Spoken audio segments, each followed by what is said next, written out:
Hello student, welcome to e-learning. I'm Alok in front of you with the fourth chapter of your 12th class political science, that is alternative centers of power. Now the important questions of the chapter.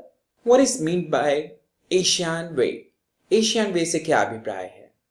Asian way is an interaction that is informal, confrontational and cooperative to promote supranational structure in the association of Southeast Asian nation. South east Asian Nations के अंदर एक super structure बनाकर तैयार करना, एक ऐसा organisation तैयार करना जो कन्फ्रंटेशन पर आधारित हो, इनफॉर्मल हो और इंटरैक्ट हो एक दूसरे से. Name any two members of EU. EU के दो मेंबर्स कौन से हैं? That is Indonesia and Poland. What does the circle with golden stars on the European union flag stand for? The circle with golden stars on the European Union flag stands for solidarity and harmony between the people of Europe. Mention the major challenges faced in Europe after Second World War. Second World War के बाद जो major challenges थे वो कौन से थे? Shattered many assumptions and structures on which European states maintained their relations. काफी बिखरे हुए structures को दोबारा से तैयार करना. And the European states confronted the ruin of economies and the destructions of which Europe had been founded.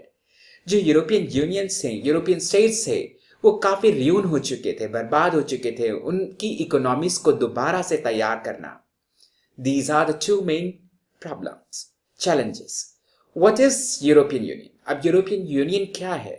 European Union is a group of union capitalist countries. ये वो ग्रुप है जिसमें सारे कैपिटलिस्ट कंट्रीज आ जाती हैं जो कि स्टैब्लिश हुई 1992 के अंदर for common goal of foreign and security policy, cooperation and home affair. जिनका एक कॉमन गोल था फॉरेन एंड सिक्योरिटी पॉलिसीज, साथ में कोऑपरेशन और home affairs. What was Marshall plan? Marshall plan क्या था?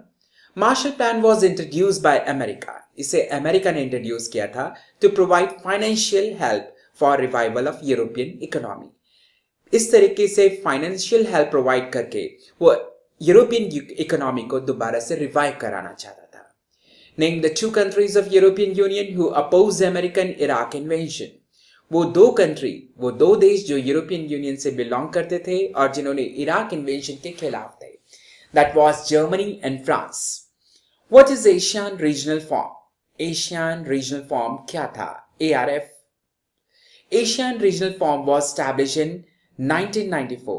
ये 1994 में establish हुआ to carry out coordinations and foreign policies among Asian members, ताकि Asian members के बीच में coordination बना रहे और उनकी foreign policy चलती रहे. What is the significance of Asian flag? Asian flag का significance explain कीजिए. In the Asian logo, the 10 stelas of paddy. Asian logo के अंदर 10 धान है राइस के, जो रिप्रेजेंट करते हैं 10 साउथ एशियन कंट्रीज को जो एक साथ बाउंडेड हैं, एक साथ जुड़े हुए हैं. They are bounded together in friendship and solidarity. The circle symbolise the unity of Asian. और जो ये सर्कल है ये सिंबलाइज करता है उनकी यूनिटी को, उनकी एकता को. When did China get independence? China को इंडिपेंडेंस कब मिला? That was 1949. This was the year when China get independent. What is SEZ? Special Economic Zone.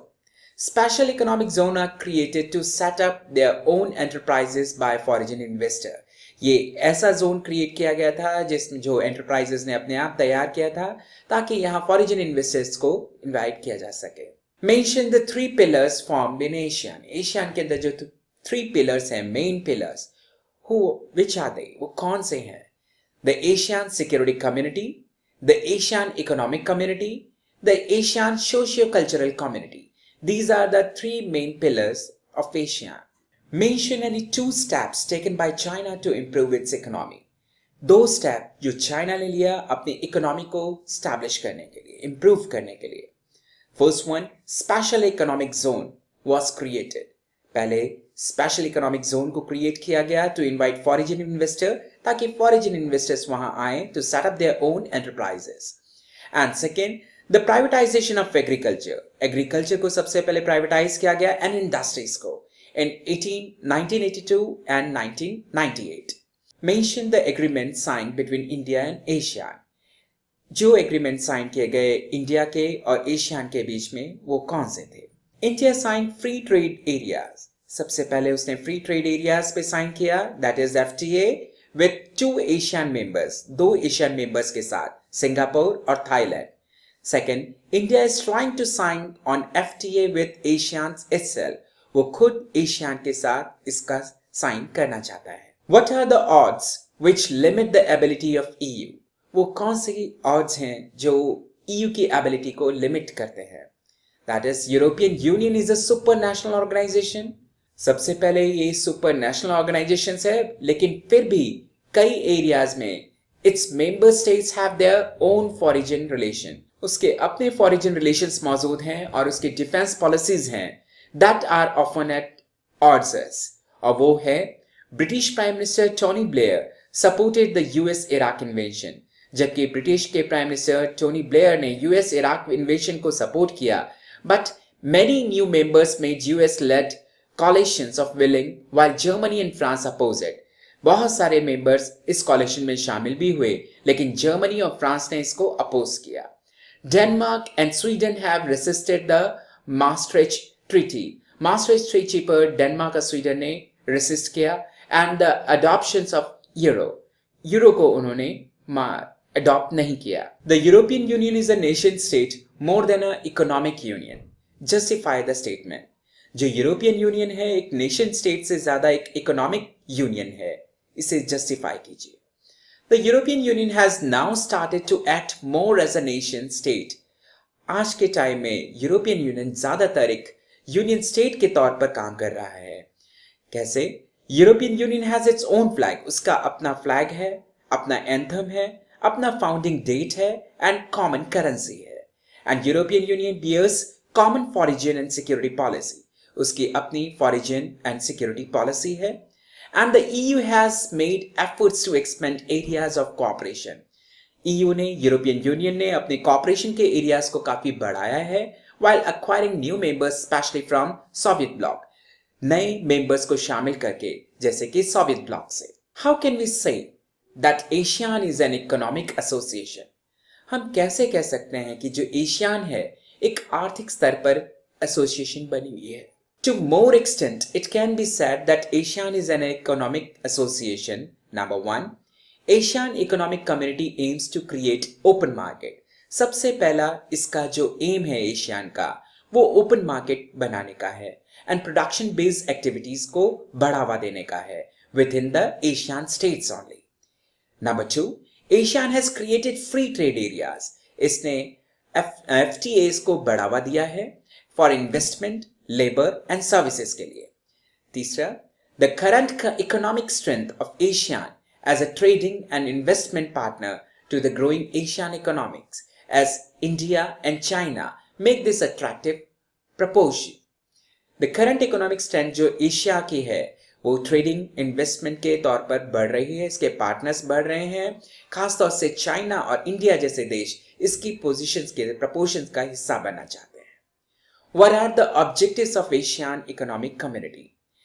Asian economic community का मेन ऑब्जेक्टिव्स क्या है?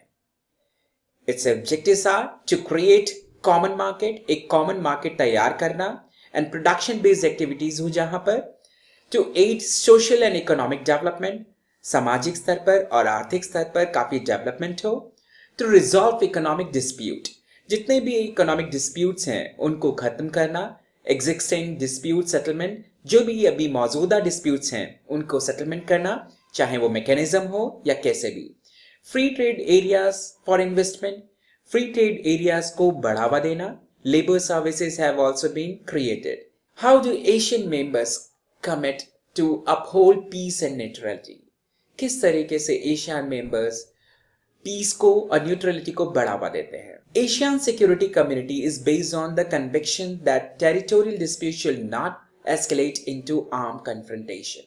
सबसे पहले एशियन कम्युनिटी है वो इस बात पर ध्यान रखती है कि उनके टेरिटोरियल डिस्प्यूट्स किसी भी तरीके से आर्म्स कन्फ्रंटेशन को बढ़ावा ना दें। By 2003, ASEAN had several agreements 2003 तक एशियान ने बहुत सारे एग्रीमेंट किए अपने मेंबर स्टेट्स के साथ टू अपहोल्ड पीस, ताकि शांति कायम रहे, न्यूट्रलिटी बनी रहे, कोऑपरेशन कायम रहे, नॉन इंटरफेरेंस बना रहे and respect for national differences and subordinate rights, आपस में एक दूसरे के प्रति सम्मान की भावना बनी रहे। Asian regional form was established, Asian regional form को एस्टैब्लिश किया गया 1994 के अंदर to coordinate security and foreign policy, ताकि सिक्योरिटी और फॉरेन पॉलिसी के साथ कोऑर्डिनेट किया जा सके। What are the economic challenges of China despite its economic development? हालांकि चाइना काफी इकोनॉमिक स्तर पर बढ़ रहा है, डेवलपमेंट कर रहा है, फिर भी उसके आगे कुछ चैलेंजेस हैं। वो क्या है? Though the Chinese economy has improved dramatically, still everyone in China has not been benefited. हालांकि काफी हद तक चाइना ने बहुत तेजी से डेवलपमेंट किया है, लेकिन फिर भी सभी को पूरी तरीके से बेनिफिट नहीं मिल पा रहा है by the reforms, which can be judged by the following facts. First, unemployment has risen. बेरोजगारी बढ़ रही है. About 100 million people are looking for jobs. तकरीबन 100 मिलियन लोग वह जॉब्स की तलाश में हैं. Feeble employment and conditions are based on Europe of 18th and 19th century. वहां पर फीमेल एम्प्लॉयमेंट जो हैं उनकी कंडीशन आज भी यूरोप के 18th और 19th सेंचुरी के ऊपर बेस्ड है. Increasing environment डिग्रेडेशंस and corruption, corruption बढ़ता जा रहा है, एनवायरमेंट डिग्रेडेशन बढ़ रहा है. राइजिंग इकोनॉमिक इनइक्वालिटीज, आर्थिक स्तर पर असमानताएं बढ़ती चली जा रही हैं between the rural and the urban residents. गांव के और शहरी जीवन में भी काफी भेद पनप रहा है. How did relations improve after the conflict of 1962 between India and China? किस तरीके से भारत और चाइना के रिलेशन संबंध सुधरे 1962 की लड़ाई के बाद, कॉन्फ्लिक्ट के बाद? Indo China war of 1962 had complicated Indo China relation.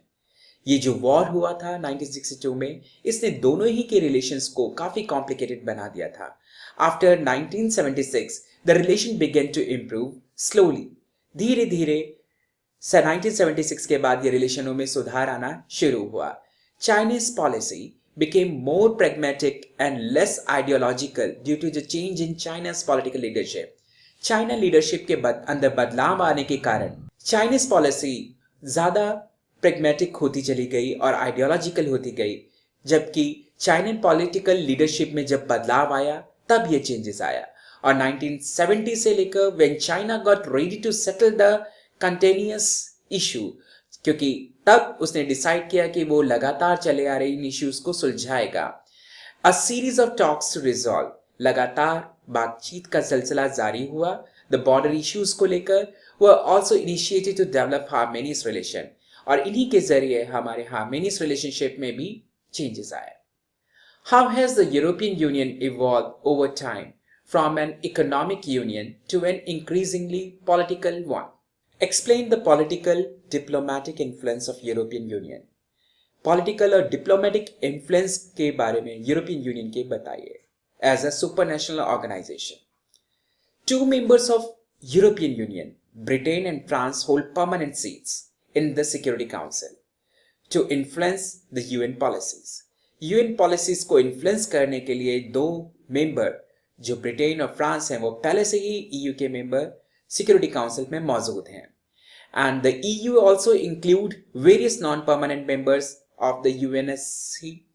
इसके और भी बहुत सारे मेंबर जो EU के सदस्य हैं वो UNSC के अंदर शामिल हैं. The European Union plays an influential role in diplomacy and negotiation except the military forces. UN एक और अलग से महत्वपूर्ण भूमिका अदा करता है अपने मिलिट्री फोर्सेस को लेकर. The EU dialogue with the China on human rights and environmental degradation is remarkable. जो EU के डायलॉग्स हैं चाइना के बारे में वो ह्यूमन राइट्स को लेकर वो काफी रिमार्केबल है. What role has been played by European Union in solving the problem of the European countries? European Union ने क्या रोल प्ले किया है इन कंट्रीज की प्रॉब्लम को सॉल्व करने में? The EU function as an important bloc in international organization as World Trade Organization to intervene in economic area. Economic areas में World Trade Organization के साथ मिलकर EU ने काफी हद तक प्रॉब्लम को सॉल्व करने की कोशिश की है. The EU has expanded areas of cooperation while acquiring new members, especially from Soviet bloc. इसने अपने एरियाज को काफी एक्सपेंड किया है कॉपरेशन के, खास तौर से सोवियत ब्लॉक के कुछ कंट्रीज को शामिल करके. The EU has an influential role in UN policies. UN policies के अंदर भी इसका काफी अहम भूमिका रही है, because its two members, Britain and France, hold permanent seats in the UN Security Council. क्योंकि सिक्योरिटी काउंसिल में इसके दो मेंबर परमानेंट सीट के तौर पर मौजूद हैं, that is Britain and France. And the EU is influential in the area of diplomacy, economic investment and negotiation. Diplomacy और इकोनॉमिक इन्वेस्टमेंट के तौर पर भी ये काफी इन्फ्लुएंशियल है, काफी प्रभावी है. Why India and China both view themselves as rising power? क्यों भारत और चाइना दोनों ही अपने आप को एक उभरती हुई ताकत मानते हैं in the global politics, इस global politics के अंदर, in spite of tension between them. हालांकि दोनों के ही बीच में काफी सारी टेंशंस मौजूद है. Substantiate your answer by giving any 4 events that have brought cordially in their relationship. Due to Indian initiatives, Indo-China relation improved. हालांकि दोनों की ही वजह से ये सुधार होना चालू हुआ है. In 1954, India signed famous Panchashil. Bharat ने 1954 में पंचशील के सिद्धांतों को अमल में लेकर आया, starting a new era of Indo China friendship, जिसमें दोनों के दोस्ती का एक नया चरण शुरू हुआ. बट आफ्टर 1957, लेकिन 1957 के बाद some continuous issues had been arisen. कुछ ऐसे इश्यूज आए जिसकी वजह से दोनों के बीच में प्रॉब्लम आई. That was Tibet problem, border issue, Chinese attack in 1962 and Chinese assistance to Pakistan. Gradually, both the countries came together to develop harmonious relation themselves. हालांकि दोनों ही देश एक दूसरे के साथ संबंधों को सुधारने की कोशिश में लगे हैं. Gradually, both countries came together to develop harmonious relation between themselves. Attempt to normalize relation. सबसे पहले उन्होंने कोशिश की है कि उनके रिलेशन सुधरे. Exchange of ambassador, एक दूसरे के एम्बेसडर्स को चेंज करके. And joint working group was set up. एक ग्रुप, वो ज्वाइंट वर्किंग ग्रुप सेटअप किया गया है बोथ द कंट्रीज के बीच में टू रिजॉल्व बॉर्डर डिस्प्यूट, ताकि उनके बॉर्डर डिस्प्यूट्स खत्म किए जा सके. And both of them committed to reduce the force on Indo China border. और दोनों ही कमिटेड हैं कि वो अपने इंडो चाइना बॉर्डर से फोर्सेस को रिड्यूस करेंगे, कम करेंगे. India and Chinese leadership and official visits with great frequency. दोनों ही इंडिया और चाइना दोनों देशों की तरफ से लीडरशिप एक दूसरे के देश में विजिट कर रहे हैं. And increasing transportation and communication links, common economic interest and global concern. दोनों ही देश एक दूसरे के बीच में ट्रांसपोर्टेशन और कम्युनिकेशन सिस्टम को बढ़ावा दे रहे हैं ताकि इकोनॉमिक इंटरेस्ट के साथ साथ ग्लोबल कंसर्न भी बढ़ता रहे. Why was European Union founded? European Union को क्यों फाउंड किया गया and what were its objective and significance, और इसके क्या ऑब्जेक्टिव्स थे और सिग्निफिकेंस थे. The European Union was founded in 1992. 1992 में इसको बनाकर तैयार किया गया for common foreign and security policy, जिसकी एक जैसी फॉरेन सिक्योरिटी पॉलिसी हो और cooperation on justice and home affairs and to create a single currency. एक जैसी करेंसी हो, उनका कॉमन कोऑपरेशन और जस्टिस अफेयर्स सेम रहे. इसके ऑब्जेक्टिव से the circle of gold star, जो गोल्ड स्टार का सर्कल है फ्लैग के अंदर, that is stand for solidity and harmony. दो सॉलिडिटी और हार्मनी के ऊपर डिपेंड करता है between European Union states. To expand areas of cooperation, cooperation के एरियाज को बढ़ावा देना, while acquiring new members specially from Soviet bloc, नए मेंबर्स को इसमें शामिल करके खासतौर से सोवियत ब्लॉक से. Why Asian was established? ASEAN is the regional association to provide a political forum to dispute political and security concern.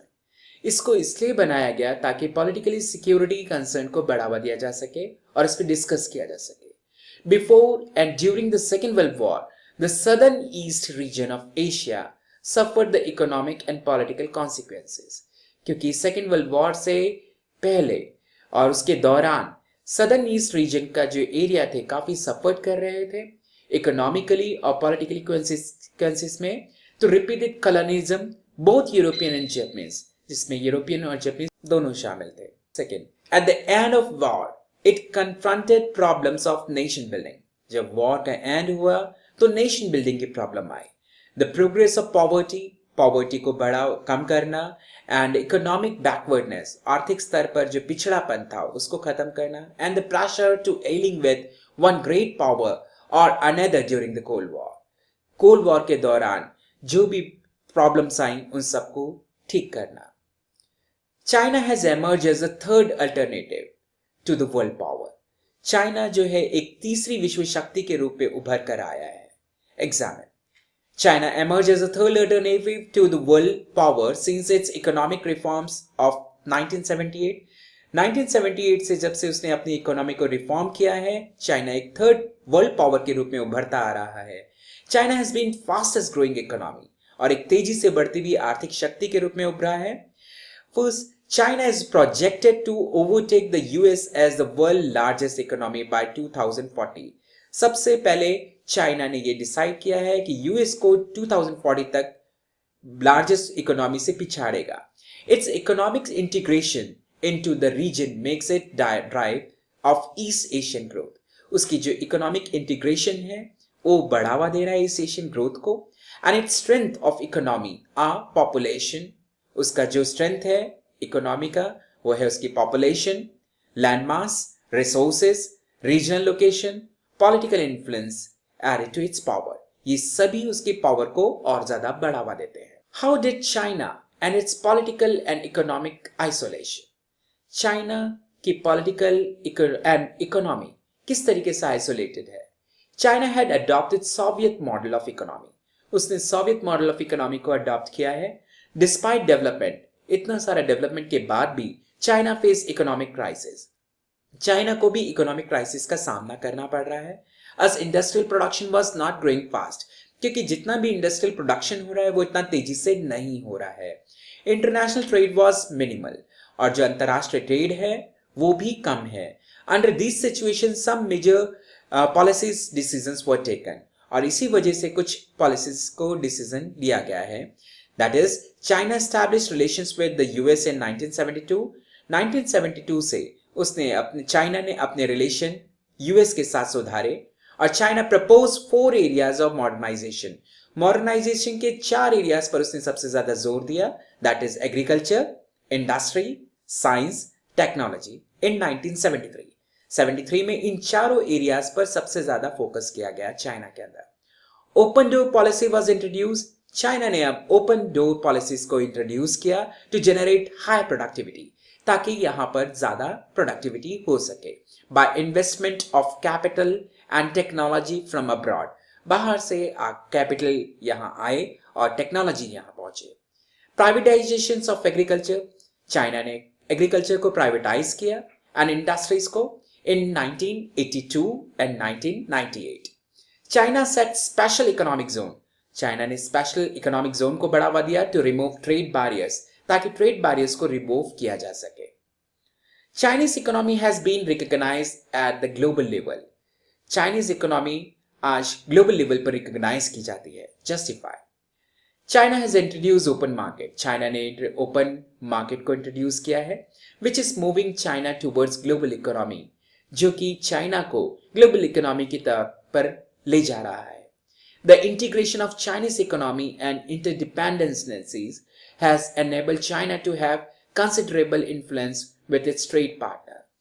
China के integration policies जो थी और इंटरडिपेंडेंसी जो थी, उसने अब चाइना को अपने पार्टनर्स के को काफी इन्फ्लुएंस किया।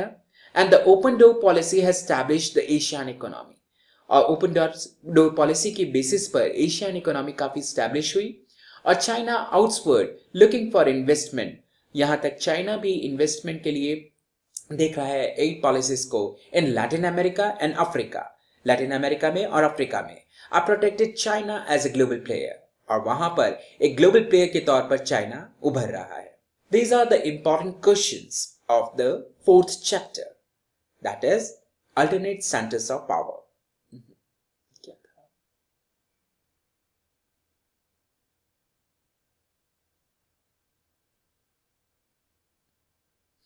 These are the important questions of chapter 4, alternative centers of power.